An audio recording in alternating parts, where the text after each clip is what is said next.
AITA for telling my wife we can adopt her nephews but not her niece?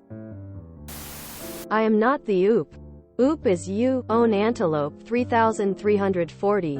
AITA for telling my wife we can adopt her nephews but not her niece? Originally posted to r, am I the asshole, and r, AITAH. Thanks to you, Queen Legolas, for suggesting this. Bo are you. Trigger warning. Verbal abuse, emotional abuse and manipulation, theft and property damage, mentions of drug use, likely child abuse, gang involvement, parental incarceration, less than. Original post November 5, 2023. Raw Reddit. My wife's sister was recently found guilty of dealing to support her habit.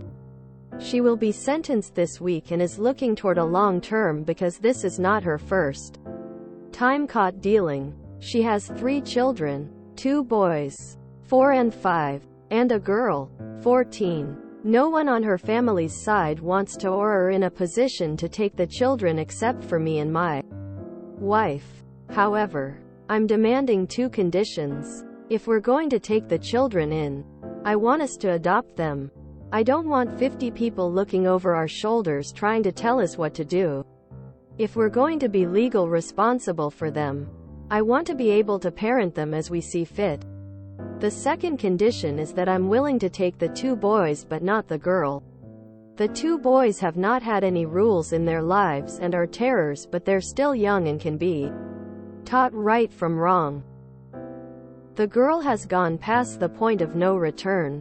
She's been suspended from school several times for things like fighting and smoking illegal substances on school grounds. She once dated a 22-year-old with her mom's approval and they all lived in the same apartment.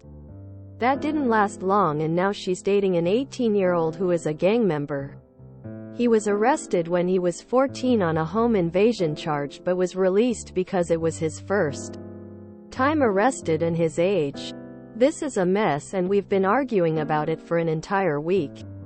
I don't want to risk our financial and personal security, but my wife argued that we can't just throw her away. At this point we're not even sleeping in the same bed, but I'm not willing to open our house up to the girl and her lifestyle. Verdict. Removed before verdict rendered. Update November 6, 2023. Editor's note. Edited the top part out as it was a rehash of the r, am I the asshole post. Update. I left out a lot of info because I was in shock and still am. We're both in our late 20s. Have been married for a little over 2 years. Have no kids. And I just graduated with my advanced degree last year. Last month we were talking about maybe having kids when we're in our mid-30s and about where we want to go on our Christmas vacation. Last week my wife came home, sat me down, and told me we're taking in 3 kids. I know nothing about adoption laws, CPS, or anything related to raising children, much less troubled children. I knew what was going on with her sister and was told my wife's parents were going to take the kids in. Apparently they decided they are too old to take care of 3 kids. Of everyone in her family, we are the most financially secure and have a house, so when everyone backed out, she volunteered without asking me. That was the crux of our argument until I realized that it was happening with or without my agreement. That's when I told her we can take the boys but not the girl, which started another round of arguments. I've never raised any kids, so no, I can't deal with the baggage that the girl will bring into our lives. I can't begin to tell you all how shocking the whole thing is. Sometimes I feel like I'm outside watching my life spin out of control. I want to thank you all for your insights, and especially but and the people working in CPS and or the legal system. Your advice is extremely helpful. Top comment. But. As a social worker for CPS, cautious nah. But you need to tread carefully, because your demands may not line up with reality. 4 and 5-year-olds raised in a chaotic and traumatizing environment will absolutely have some behavioral problems, which you are relating to running wild. That may not be as easy to fix. They will need extensive therapy. Whether you adopt them or not will not be up to you. You can ask it, but you won't be able to demand it nor expect it. It will be the choice of a judge, based on how much or little the parents comply with CPS requirements, how long the prison term is, etc. I would expect that you will be fostering the kids for a minimum of 12 months before you are allowed to start adoption procedures, depending on where you live. And yes, the courts and social workers will be up your ass during that time. And 6 months after the adoption takes place. You need to think about that as a reality before commuting to these kids. Signing adoption papers as soon as they come to your home will not be an option. Unless both parents agree. Clear it with a judge, lawyers, psych evils, etc. It just won't happen that way. Where I disagree with most Redditors though is about taking in the 14-year-old being inappropriate. If you do not feel you can care for her, you shouldn't, but that shouldn't stop you from being a resource for the 2 kids that you are capable of protecting. I've been a long-term foster parent for children of friends and family. And I've done short-term foster care for kids in my office. Anywhere from newborn to 17. A 14-year-old with gang affiliation, substance use, major trauma and behavioral concerns is not something most people with good intentions are equipped for. You can't just love and therapy all of those issues away. This kid sounds like she needs a higher level of care than you are equipped for. So you aren't wrong for recognizing that you can't give her what she needs. She needs an experienced parent with trauma-informed skills and a ton of one-on-one attention. You aren't an AH for having this boundary and understanding your limitations. And any social worker would tell you that. But do be prepared that taking the boys will not be as easy as you imagine. And you will not be able to demand adoption. If you take them, it will be a trial run, heavily supervised, and maybe adoption happens later. Reconsider your plans based on that knowledge, and decide if you are still willing. And call your social worker. You may not be interested at all once you see what the plan will look like. Editor's note 2. This Redditor has many informative and knowledgeable comments on the post regarding foster care and the foster care system. Please check them out. OOP updated the post January 19, 2024, 2 months later. Update. It's been a while and I decided to update since I saw some people are still reading my post and asking about my situation. I ended up leaving the house and talking to an attorney. Originally I just wanted to insulate myself and my assets from any damages that might be caused. However, after talking to her about our state laws and talking to my family, I moved out and filed for divorce. I still love my ex and knew she will be financially strapped taking care of 3 kids, so I signed the house over to her so at least she'll always have a roof over her head. I don't know the exact details, but the following is what I heard through friends. 1. My ex got temporary guardianship of the kids. 2. She moved the kids in and registered them at the local schools. The niece was suspended several times. 3. My ex and her niece got into some heated argument about her skipping school and letting boys into the house while the ex was at work. 4. The niece and her friends cleaned the house of all valuables one day while my ex was at work and they left. No one knows where she's at. 5. Her family thinks I'm the devil and things would have gone much smoother if I stayed and helped her. Apparently her father and male cousins will rip my head off if we ever run into each other. Overad 6555. That's one of the main reason why I ultimately left. With 3 kids in the house, I figured my chance of having our children went down to 0. I know it'll sound selfish, but I want my own children. This is a repost sub IAM, not the OOP. That father and those male cousins won't have a leg to stand on. Those kids are their blood and they didn't take them in. Who would have imagined? The most profound and wise counsel came from a CPS social worker whose Reddit name is but. This whole situation is one big yikes moment. It's funny how the father and cousins want to rip Op apart when the family themselves don't want to help the kids. What a pathetic family, really. Op made the right decisions because staying in this marriage will just be bad. Apparently her father and male cousins will rip my head off if we ever run into each other. How very manly and protective of their family.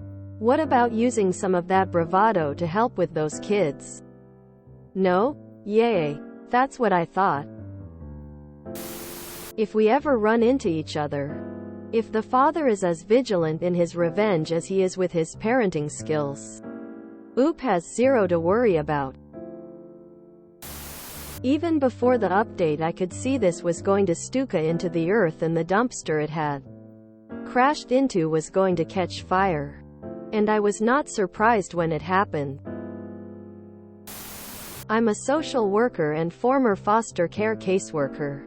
I specialized in working with teens, many of whom had psychobehavioral issues that kept them out of traditional foster care environments. I'm glad someone from my field popped up to comment.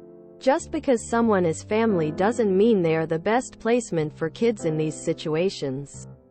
The niece should not be fostered by someone who hasn't been trained, had experience with fostering troubled youths with a history of trauma, because there is a 1000% chance she's experienced multiple kinds of trauma at this point.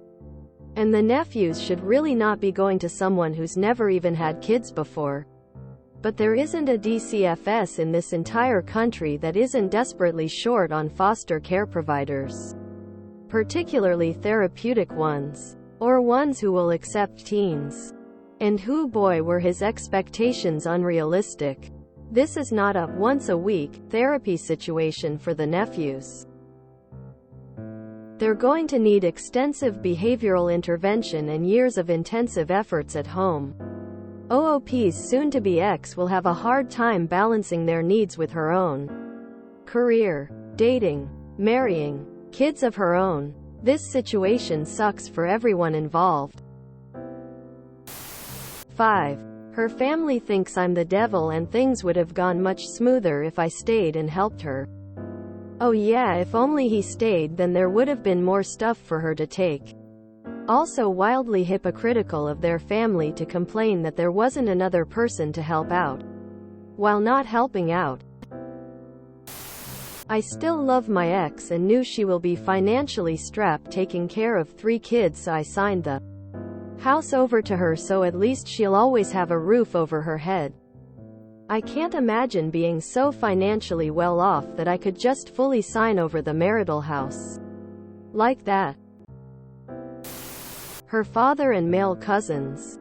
Oh, you mean the other men in her life that abandoned their actual blood? What a terrible situation to try to force on someone. Psych evils, etc. I'm not gonna lie. Despite the awful circumstances of it all, I chortled at that.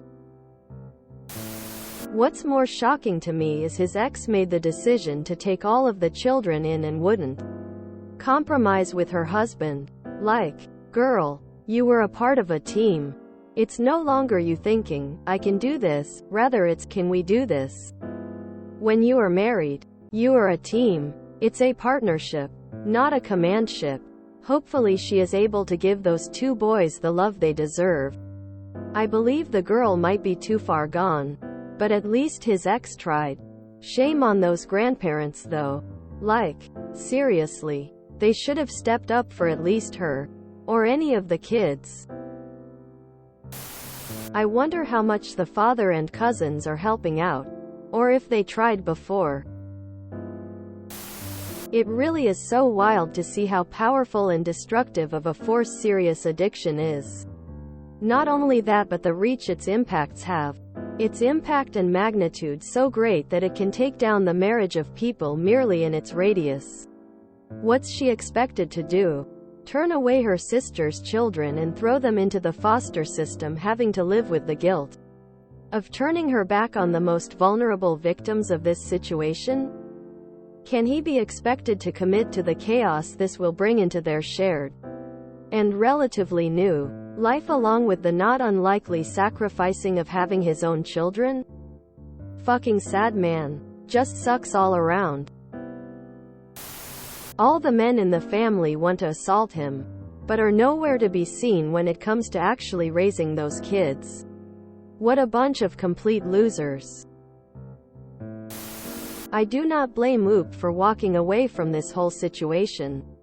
He and his ex-wife were in the honeymoon stage of their marriage.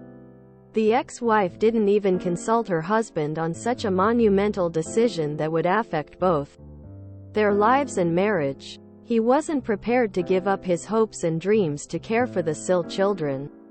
I don't blame him. I believe he did right by her to let her keep the home. There are no winners in this story. Just pain and heartache. Her family thinks I'm the devil and things would have gone much smoother if I stayed and helped her. Apparently her father and male cousins will rip my head off if we ever run into each other. Her father and male cousins should have taken the kids in themselves then. Her father and male cousins are all macho all in a sudden, but won't step up and adopt the kids themselves. That whole family is questionable. Poor kids. It is legitimately frightening how many people here read this post and concluded, good. The ex-wife got what she deserved. Dude was pragmatic and got away from a difficult life he didn't want to live, but she decided to be there for her family no matter what. And that's contemptible? I hope dude finds happiness in another relationship that's less trouble he's not obliged to deal with, and the lady manages to bring her nephews up in a loving home. If you enjoyed this video, please check out our playlists full of similar content. Epic Ericast is like doom scrolling for your ears. Please like, share, and subscribe.